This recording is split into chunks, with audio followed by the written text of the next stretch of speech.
कोयना आणि वारणा धरण पाणलोट क्षेत्रात रविवारी दमदार तर जिल्ह्यात संततधार पाऊस झाला। शिराळा वाळवा तालुक्यांना अक्षरशः झोडपून काढले। वारणा धरण क्षेत्रात 74 मिलीमीटरसह पावसासह सलग दुसऱ्या दिवशी अतिवृष्टी झाली आहे। कृष्णा आणि वारणा नदीच्या पाणी पातळीत देखील वाढ होतीये। रविवारी सकाळी कृष्णा नदीवरील म्हैसाळ आणि राजापूर हे बंधारे पाण्याखाली गेलेत। वारणा नदीच्या पाणी पातळीत वाढ होतीये। पात्राबाहेर पडलेल्या वारणा नदीचं ड्रोनद्वारे दृश्य SM फोटो फिल्मचे शुभम माने यांनी टिपलंय। दरम्यान वाढत्या पाण्यामुळे वारणा नदीवरील कोकरूड, रेठरे, मांगले, सावर्डे आणि चिकुर्डे येथील कोल्हापूर पद्धतीचे बंधारे पाण्याखाली गेले असून त्यावरील वाहतूक तातडीने बंद करण्यात आली आहे। रविवारी सकाळी 8 वाजेपर्यंतच्या 24 तासात जिल्ह्यात सरासरी 11 मिलीमीटर पावसाची नोंद झाली। शिराळा, वाळवा, मिरज, पलूस, कडेगाव, तासगाव तालुक्यांसह जिल्ह्यात दिवसभर संततधार पाऊस सुरू होता। दुष्काळी जत, आटपाडी, कवठेमंकाळ तालुक्यातही पावसाने चांगली हजेरी लावली आहे। वारणा धरण क्षेत्रात शिराळा तालुक्यात मुसळधार पाऊस सुरू असल्यामुळे रविवारी वारणा नदीची पाणी पातळी झपाट्याने वाढत असून नदी दुथडी भरून वाहतेय। वाळवा, मिरज, पलूस, तासगाव, कडेगाव, खानापूर तालुक्यात संततधार पाऊस सुरू असल्यामुळे शेतकरी समाधानी आहे। सांगली, मिरज, कुपवाड शहरातील मुख्य रस्त्यावर सर्वत्र दलदल निर्माण झाली आहे। मुसळधार पावसामुळे वारणा नदीचं पाणी शिराळा, वाळवा, मिरज तालुक्यातील नदीकाठची सुमारे 150 हेक्टर शेतीत पाणी शिरले। चिकुर्डे येथील जुना पूल, मांगले, सावर्डे पूल, कोकरूड, रेठरे बंधारा पाण्याखाली गेला असून काही मार्गावरील वाहतूक बंद आहे। दास नावाच्या कंपनीचं नाव जगभरात आहे। ONGCचे काम या कंपनीमार्फत होते। समुद्रामधून पाईपलाईन, क्रूड ऑइल आणण्याचं काम या कंपनीमार्फत होतं। दास उद्योग समूहाचे अध्यक्ष अशोक बाबा खाडे यांना देशाचा महत्वाकांक्षी पद्मश्री पुरस्कार मिळालाय। हे त्यांच्या कर्तृत्वाचा यथोचित सन्मान असल्याचं असे प्रतिपादन केंद्रीय सामाजिक न्याय आणि सक्षमीकरण राज्यमंत्री रामदास आठवले यांनी केलंय।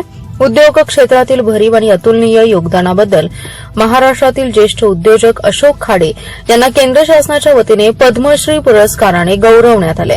याच पार्श्वभूमीवर मिरजेतील बालगंधर्व नाट्यगृह येथे संपूर्ण जिल्ह्याच्या वतीने अशोक खाडे यांचा भव्य नागरी सत्कार समारंभ संपन्न झाला। या ऐतिहासिक सत्कार समारंभाला केंद्रीय सामाजिक न्याय राज्यमंत्री रामदास आठवले, पालकमंत्री चंद्रकांतदादा पाटील, डिक्कीचे संस्थापक अध्यक्ष मिलिंद कांबळे, खाडे कुटुंबाच्या मातोश्री तानुबाई खाडे, आमदार सुरेश खाडे, माजी खासदार संजय काका पाटील, आमदार सुहास बाबर, महापौर धीरज सूर्यवंशी यांच्यासह जिल्ह्यातील उद्योजक, सर्वपक्षीय राजकीय पदाधिकारी, कार्यकर्ते आणि सामाजिक क्षेत्रातील मान्यवर मोठ्या संख्येने उपस्थित होते। यावेळी अशोक बाबा खाडे यांनी आपल्या आई हयात असतानाच इतका मोठा पुरस्कार आपल्याला मिळाला याबद्दल आनंद व्यक्त करत आता सांगलीसाठी काहीतरी करण्याची भावना व्यक्त केली। संततधार पावसामुळे नदीच्या पाणीपात्रात वाढ होत असताना सांगलीच्या शेरी नाल्याची गटार गंगा आता कृष्णा नदी पात्रात मिसळू लागली आहे। त्यामुळे नदीच्या एका बाजूला फेसाळलेलं पाणी वाहताना दिसतंय। या दूषित पाण्यामुळे नागरिकांचं आरोग्य धोक्यात येते। गेल्या 4 दिवसांपासून सांगली शहर आणि परिसरात पावसाची संततधार सुरू आहे। नदीच्या पाणी पातळीत देखील वाढ होत चालली आहे। शेरी नाल्याच्या पाण्याचा प्रवाह देखील मोठा असल्याने वसंतदादा पाटील समाधीस्थळी सांडपाणी थेट नदीपात्रात मिसळू लागलंय। शेरी नाल्यातील सांडपाणी धुळगावमधील शेतीला देण्याची योजना राबवण्यात आली। कृष्णा नदीकाठी बंधारा बांधून तिथून 3 मोटारीद्वारे सांडपाणी उचलण्यात येत होतं, पण पावसाळ्यात या मोटारी बंद असल्याने पाणी थेट आता नदीपात्रात मिसळू लागलंय। कृष्णा नदीच्या पाणी पातळीत वाढ होतीये, पण एका बाजूला शेरी नाल्याचं फेसाळलेलं पाणी नदीपात्रात दिसतंय। त्यामुळे पाण्याला दुर्गंधी येत असल्याने नागरिकांचं आरोग्य धोक्यात बनलंय। शेरी नाल्याच्या पाण्याचा तात्काळ बंदोबस्त करावा अशी मागणी आता नागरिकांमधून होत आहे।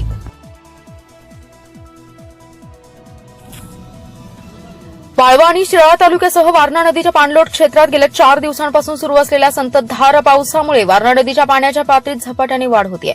नदीला पूरसदृश परिस्थिती निर्माण झाली असून चिकुर्डे येथील वारणा नदीवरील छोटा बंधारा पाण्याखाली गेलाय, तर सांगली आणि कोल्हापूर जिल्ह्यांना जोडणारा ऐतवडे खुर्द येथील वारणा नदीवरील मुख्य पुलाला पाणी अगदी घासून वाहत असल्याने या भागातील वाहतूक आणि जनजीवन विस्कळीत होण्याची शक्यता निर्माण झाली आहे। मागील 4 दिवसांपासून वाळवा तालुक्यात पावसाची रिपरिप थांबलेली नाही। याचबरोबर वारणा धरणाच्या पाणलोट क्षेत्रातही पावसाचा जोर प्रचंड असल्याने नदीच्या पाणी पातळीत वाढ झाली आहे। वारणा नदी सध्या दुथडी भरून वाहत असून नदीकाठच्या गावांना सतर्कतेचा इशारा देण्यात आलाय। नदीचं पाणी पात्राबाहेर पडल्यामुळे आज चिकुर्डे येथील भोसले मळा परिसर तसेच नदीवरील इतर छोटे मोठे कच्चे पक्के बंधारे पूर्णतः पाण्याखाली गेले. त्यामुळे शेतकऱ्यांची चिंता वाढली असून शेतात पाणी शिरण्याची भीती व्यक्त होते. ऐतवडे खुर्द येथील पूल हा सांगली आणि कोल्हापूर जिल्ह्याला जोडणारा अत्यंत महत्वाचा दुवा मानला जातो. मात्र वारणेचं पाणी थेट या पुलाच्या पातळीपर्यंत पोहोचलं असून या पुलाला घासून वाहते. पावसाचा जोर असाच कायम राहिल्यास हा पूल कोणत्याही क्षणी पाण्याखाली जाण्याची शक्यता आहे, ज्यामुळे दोन्ही जिल्ह्यांमधील संपर्क खंडित होऊ शकतो. प्रशासनाकडून परिस्थितीवर बारीक लक्ष ठेवलं जात आहे.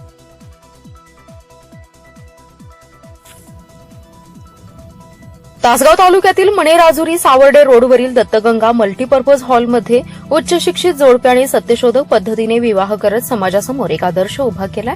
सत्याचा स्वीकार, समतेचा विचार समोर ठेवून कॉम्रेड नामदेवराव अण्णू करगणे यांच्या प्रेरणेने सत्यशोधकी पद्धतीने बीटेक सिव्हिल झालेला प्रथमेश आणि बीए झालेला वैष्णवीचा विवाह सोहळा सत्यशोधक पद्धतीने पार पडलाय. प्रथमेश हा महादेव विठोबा माळी व श्री दामोदर अण्णू करगणे यांचा नातू असून वैष्णवी शांतलिंग बाबाराव तोडकर यांची नात आणि धाराशिव येथील संतोष शांतलिंग तोडकर यांची कन्या. समता, स्वातंत्र्य, बंधुता आणि मानवता या मूल्यांना साक्षी ठेवून अंधश्रद्धा आणि अनावश्यक कर्मकांडांना दूर सारत स्त्री पुरुष समानता आणि व्यक्ती स्वातंत्र्याची मूल्ये स्वीकारून हुंडा, मानपान, कन्यादान इत्यादी स्त्रियांना दुय्यम स्थान देणाऱ्या पारंपरिक लग्नविवाहाच्या चौकटीला झुगारून हा विवाह सत्यशोधक पद्धतीने संपन्न झालाय. नवविवाहित जोडप्यांना शुभेच्छा देण्यासाठी कुटुंबियांसह मित्रपरिवारांनी मोठी गर्दी केली. अयोध्येतील राम मंदिरातील दानपेटीतून कोट्यवधी रुपयांची चोरी तसेच दागिन्यांची चोरी झाली असून याला भाजपच जबाबदार आहे. गली गली में शोर है, भाजप सरकार चोर है, अशा घोषणा देत मिरजेतील श्री हनुमान मंदिरात शिवसेना उद्धव बाळासाहेब ठाकरे पक्षाच्या वतीने रामरक्षा आंदोलन करण्यात आले. शिवसेना जिल्हा प्रमुख पैलवान विशाल सिंग राजपूत म्हणाले, अयोध्येतील प्रभू श्रीराम मंदिरात असलेल्या दानपेटीतून कोट्यवधींचा पैसा गायब झालाय. तसेच प्रभू श्रीरामाचे दागिने तसेच सीतामाईचे दागिने गायब झालेत. पंतप्रधान नरेंद्र मोदी यांच्या नेतृत्वात कमिटी नेमण्यात आली तरीही चोरीचा छडा लागत नाही.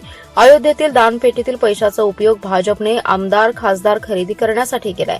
भाजपचे हे ढोंगी हिंदुत्व देशाला लक्षात आले. ते पुढे म्हणाले, भाजपने किती आमदार खासदार फोडू दे, निष्ठावंत शिवसैनिक हा जागेवर आहे. शिवसेनेची मशाल चोर भाजपच्या बुडाला आग लावल्याशिवाय गप्प बसणार नाही.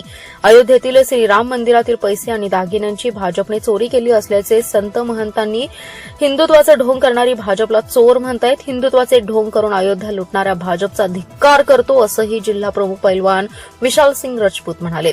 शिवसेना जिल्हा प्रमुख पैलवान विशाल सिंग राजपूत यांच्या नेतृत्वाखाली यावेळी आंदोलन करण्यात आलं.